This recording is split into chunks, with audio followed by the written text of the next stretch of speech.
ഏറ്റുമാറിലെ ഷൈനിയുടെയും മക്കളുടെയും ആത്മഹത്യയിലേക്ക് നയിച്ചത് ഭർത്താവ് നോബിയുടെ പീഡനമെന്ന അന്വേഷണ സംഘത്തിന്റെ കുറ്റപത്രം.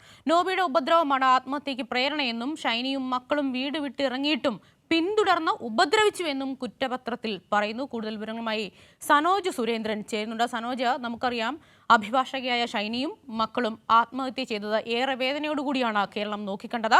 ഭർത്താവിന്റെ ക്രൂര പീഡനമാണ് ആത്മഹത്യയിലേക്ക് നയിച്ചത് എന്ന തരത്തിൽ ഇപ്പോൾ കുറ്റപത്രം കൂടി വന്നിരിക്കുന്നു. എന്തെല്ലാം കാര്യങ്ങളാണ് കുറ്റപത്രത്തിൽ പറയുന്നത്?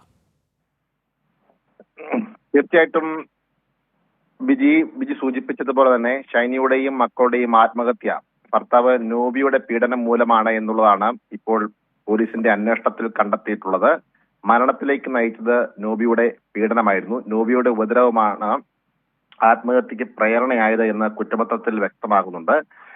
ഷൈനിയും മക്കളും വീട് വിട്ടിറങ്ങിയിട്ടും പിന്തുടർന്ന് ഈ നോബി ഉപദ്രവിച്ചു. മരിക്കുന്നതിന്റെ തലേന്ന് ഫോണിൽ വിളിച്ച് ഭീഷണിപ്പെടുത്തി. കേസിൽ രണ്ടുപേരുടെയും മൊബൈൽ ഫോണുകൾ നിർണായകമായ തെളിവായി പോലീസ് കണ്ടെത്തിയിട്ടുണ്ട്. അതിലെ ചില സംഭാഷണങ്ങളും മറ്റ് മെസ്സേജിന്റെ ശകലങ്ങളുമാണ് തെളിവായി പോലീസ് കണ്ടെത്തിയിട്ടുള്ളത്.